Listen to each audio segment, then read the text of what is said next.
जादुई कटहल में बच्चा। सुप्रिया एक गरीब परिवार से थी। सुप्रिया का पति मजदूरी करके पैसे कमाया करता था, जिसके चलते उनका घर सही से चल नहीं पाता था। वहीं दूसरी तरफ सुप्रिया की शादी को पूरे 4 साल हो गए थे, लेकिन इन 4 सालों में बेचारी सुप्रिया को आज तक एक भी संतान नहीं हुई थी। संतान ना होने के चलते गांव के सभी लोग उसे बहुत बुरा भला कहा करते थे। वो संतान के लिए हर मंदिर में जाकर पूजा किया करती थी। एक दिन की बात है, सुप्रिया मंदिर के अंदर खड़ी होकर भगवान के सामने प्रार्थना करती है। भगवान जी, ऐसा कब तक चलता रहेगा? मैं इतने समय से एक औलाद चाहती हूँ, लेकिन मेरी कोख में कोई औलाद जन्म नहीं ले रही। मुझ पर अपनी कृपा दृष्टि बरसा दो भगवान। अब और नहीं सहन कर सकती। लोग मुझे बहुत ताने देते हैं। सुप्रिया के एक हाथ में जलता हुआ कपूर होता है और दूसरी तरफ उसकी आंखों में आंसू बह रहे होते हैं। वो भगवान से अपनी झोली में औलाद मांग रही होती है। तभी वहां पर एक पंडित जी आ जाते हैं, जो सुप्रिया के हाथ से कपूर नीचे गिराते हुए सुप्रिया से कहते हैं, अरे बेटी, ये सब तुम क्या कर रही हो? ऐसा मत करो। ऐसा करोगी तो तुम्हारा हाथ जल जाएगा बेटा, और तुम्हें कुछ नहीं मिलेगा। पंडित जी, तो आप ही बताइए मुझे, अब मैं क्या करूँ? मेरी कोई संतान नहीं है और भगवान के सामने हाथ फैलाने के अलावा मेरे पास और कुछ भी नहीं बचा। अरे बेटी, मांगना है तो सही जगह मांगो। जंगल के बीचों बीच एक बहुत बड़ा कटहल का पेड़ है। वहां पर एक देवी माँ का वास है। तुम सुबह 5 बजे देवी माँ की पूजा करने जाओ। देवी माँ प्रसन्न होकर तुम्हारी झोली जरूर भरेगी। ऐसा कहकर पंडित सुप्रिया को प्रसाद दे देता है, जिसके बाद सुप्रिया अपने घर लौट आती है। वो अपने पति मोहन को उसके बारे में बताती है। अगर तुम्हें लगता है कि ऐसा करने से देवी माँ प्रसन्न हो जाएगी और तुम्हारी कोख भर देगी, तो तुम जा सकती हो। अगले दिन जैसे ही सुबह के 5 बजते हैं, सुप्रिया जंगलों के बीचों बीच जाकर कटहल के पेड़ की पूजा करती है। ऐसे ही उसे कटहल के पेड़ की पूजा करते करते पूरा 1 महीना हो जाता है और एक दिन वो रोते हुए कटहल के पेड़ से कहती है, आप मेरी आखिरी उम्मीद थी, लेकिन आपने भी मेरी उम्मीद को तोड़ दिया। अब मेरा भगवान से भी भरोसा टूट गया है। सुप्रिया के ऐसे कहते ही कटहल के पेड़ से देवी माँ निकलती है और सुप्रिया से कहती है, सुप्रिया, रोना बंद करो। मैं तुम्हारी इच्छा को अवश्य पूरी करूंगी। ये लो, ये कटहल के बीज के दाने हैं।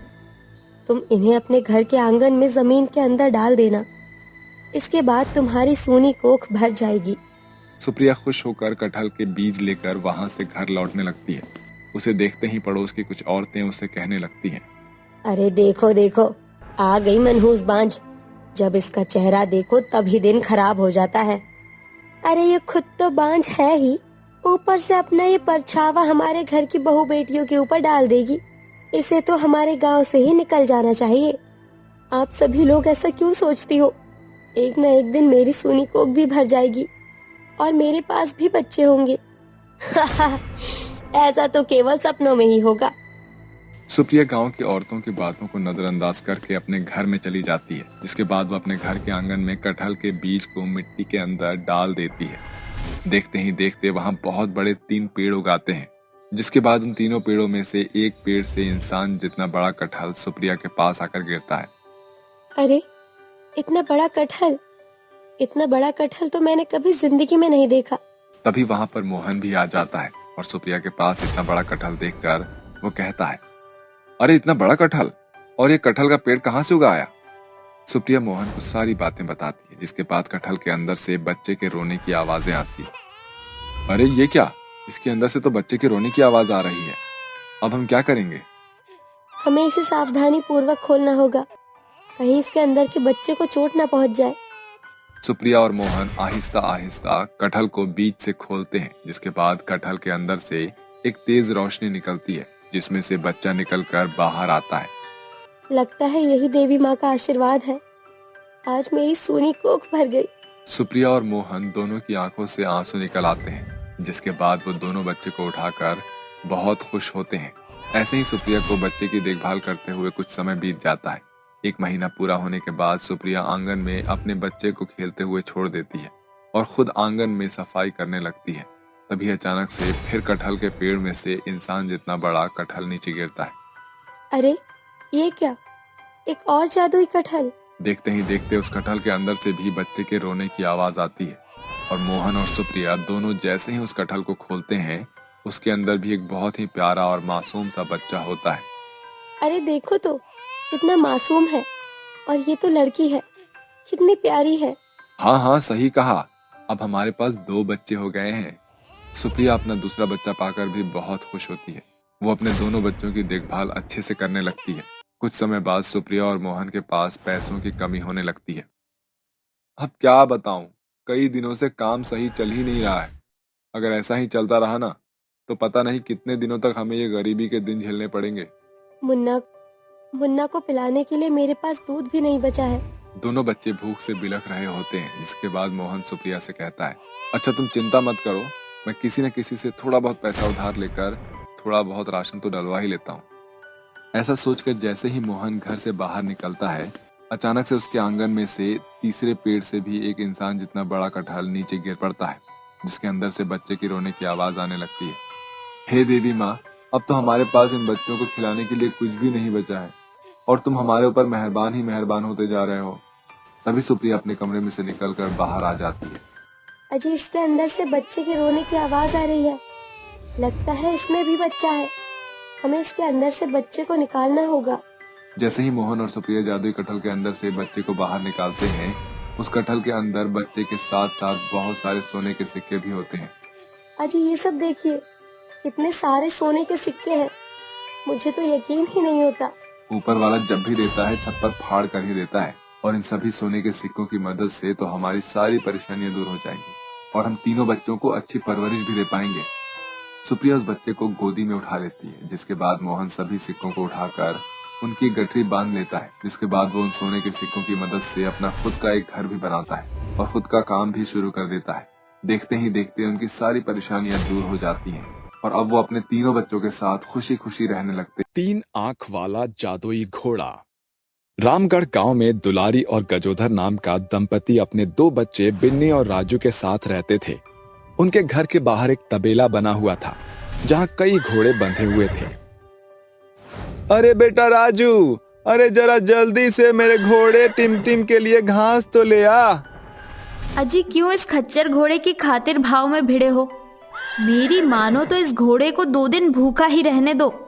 ये घास खाने में जरा भी आनाकानी नहीं करता, मगर थोड़ा बोझा इस पर लाद कर दौड़ने को कह दो, तब देखो कैसे खच्चर की तरह हपस कर बैठ जाता है। इसे छोड़कर बाकी के सारे घोड़े घास खाकर जैसे ही टंच होते हैं, टनाटन काम करने लगते हैं। जाने क्यों मुझे तो सारी तिकड़मबाजी इस घोड़े की तीसरी आंख की लगती है। अरे दुलारी, तुम भी ना जाने कौन से पुराने दौर की दकियानूसी बातें लिए बैठी हो।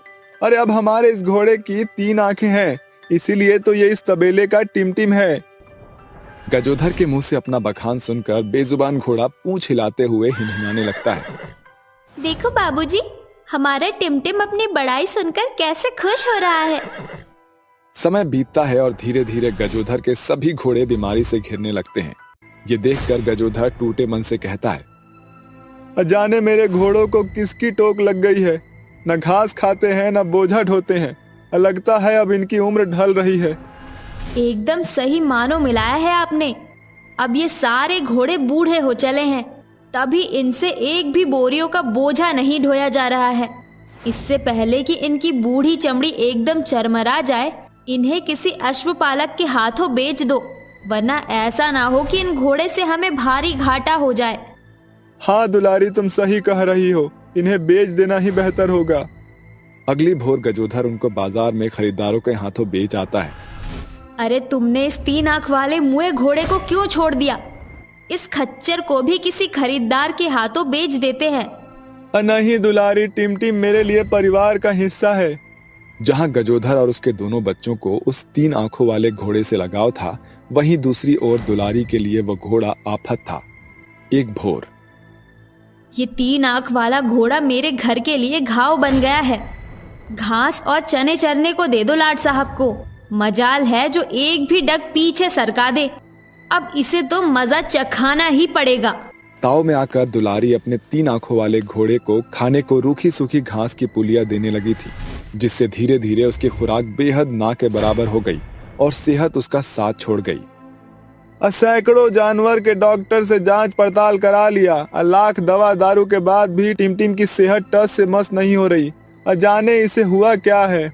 घोड़े की दुबली दशा देखकर दुलारी का दिल पसीज जाता है, जिसके साथ उसकी आंखों में आंसू झलक जाते हैं और वो अपनी गलती का अंगीकार करते हुए कहती है, सारी गलती मेरी है। मैंने टिमटिम को हरी भरी घास पर भी दुभर कर दिया। अगर मैं उसे रोजाना पिलपिली घास का पुलिया नहीं परोसती तो आज वो भला चंगा होता। उसकी जांच में घर की जोड़ती भी नहीं जाती। घर के खत्ते खाली हो गए, ना बनाने को रसोई में दाना है, ना राशन पानी खरीदने को एक पाई बची है।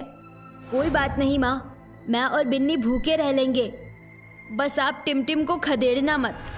इस तरह बिगड़ी हुई माली हालत के चलते परिवार के चारों सदस्य भूखे ही सो जाते हैं, मगर भूख से मचलते हुए देर रात बिन्नी और राजू की आंखें खुल जाती है। तभी फाटक को फाड़ती हुई एक चमक उनकी आंखों में चकाचौंध हो जाती है। राजू भैया, वो देखो, हमारे तबेले से सितारे जैसी सुनहरी रोशनी चमक रही है। बिन्नी, लगता है तबेले में कोई चोर उचक्का घुसाया है। माँ बाबूजी को जगाना चाहिए। बिन्नी अपने माता पिता को झकझोर कर उठा देती है। जैसे ही चारों उन तबेले में आते हैं तो उनकी आंखें फटी की फटी रह जाती है। वो देखते हैं कि उनका घोड़ा सर से पांव तक सोने में चमकता दमकता सुडौल खड़ा था और उसकी तीसरी आंख से निकल रही थी एक विभोर चमक, पूरे तबेले के चप्पे चप्पे को अपनी चमक से उजागर कर रही है, जिसे देखकर चारों एक ही सुरताल में बोल पड़ते हैं, ये तो जादुई तीन आंखों वाला घोड़ा है। तुम सभी जन ने सही पहचाना। मैं जादुई 3 आंखों वाला तिलिस्मी घोड़ा हूँ, जो कुछ बरस पहले दूर बसे मनिहार राज्य के राजा के रथ तांगे से बंधा था। केवल राजा को मेरे जादुई त्रिनेत्र के बारे में जानकारी थी, परंतु ये खबर बहुत दिनों तक छुपी न रह सकी और फिर मुझे हथियाने की होड़ में राज्य के कुछ भूखे भेड़ियों ने राजा को मार दिया और मैं वहां से भाग निकला ताकि मैं गलत हाथ में ना पड़ूं। और यहाँ तुमने मुझे खरीदा तो पहले दिन से मैं तुम दंपति को परख रहा था, और आज जो कि मैं तुम्हें भांप चुका हूँ, इसलिए मैं तुम्हें प्रतिफल देता हूँ। मेरे जादुई 3 आंखों वाले तिलस्मी घोड़े, क्या तुम मुझे खाना दे सकते हो? मैं और बिन्नी भूखे हैं। राजू, मैं तुम्हें खाना तो नहीं, मगर वो धन दे सकता हूँ जिससे संसार की सभी चीजें तुम्हें संत मेत में पाओगे। ऐसा कहते हुए जादुई 3 आंख वाला तिलिस्मी घोड़ा अपनी आंखों से सोने के सिक्के बरसाने लगता है। देखो दुलारी, तुम्हारे दुखों का खात्मा तुम्हारे सामने है। गजोधर, तुम सुबह होते ही इन सोने के सिक्कों को बेचकर अपने बाल परिवार की जरूरत पूरी करना।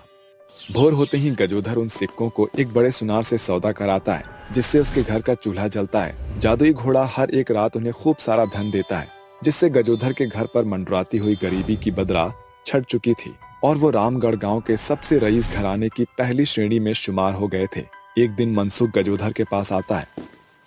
अरे मनसुख, तू कितने वक्त बाद मुझसे मिलने आया है? अरे क्या बात है? अब मेरे यार, तेरे चेहरे पर ये चिंता की लकीरें कहाँ उभरी है भाई? गजोधर, मेरा घर बार सब कुछ बाढ़ में बह गया, जिस कारण मुझे अपने बाल परिवार के साथ रातों रात पलायन करना पड़ा। तो क्या तू मेरे ही गांव में रह रहा है? हाँ मेरे भाई, मगर मेरे हाथ बड़ी तंगी से जकड़े हुए हैं।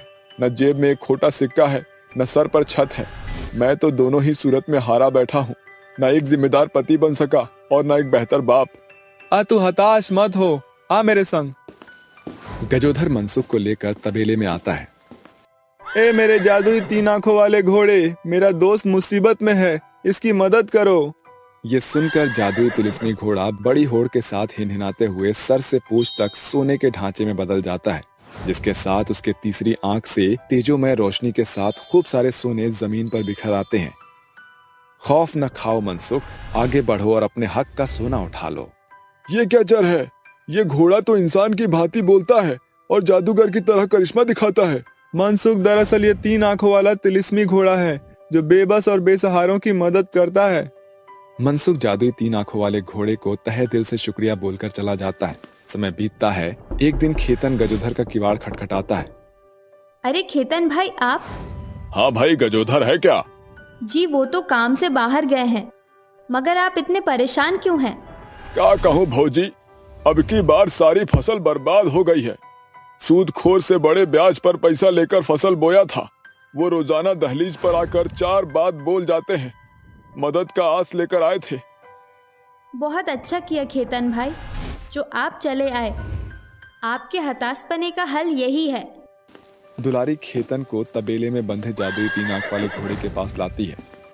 ऐ मेरे जादुई घोड़े, इन्हें तुम्हारी मदद की जरूरत है, इनकी मदद करो।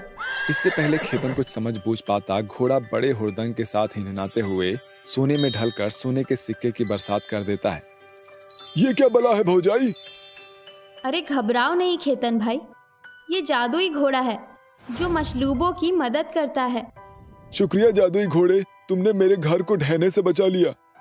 ये कहकर खेतन वहां से चला जाता है और गजोधर और दुलारी दोनों दंपति साथ मिलकर अपने जादुई 3 आंखों वाले तिलिस्मी घोड़े के साथ लगातार गरीबों की मदद करने लगे।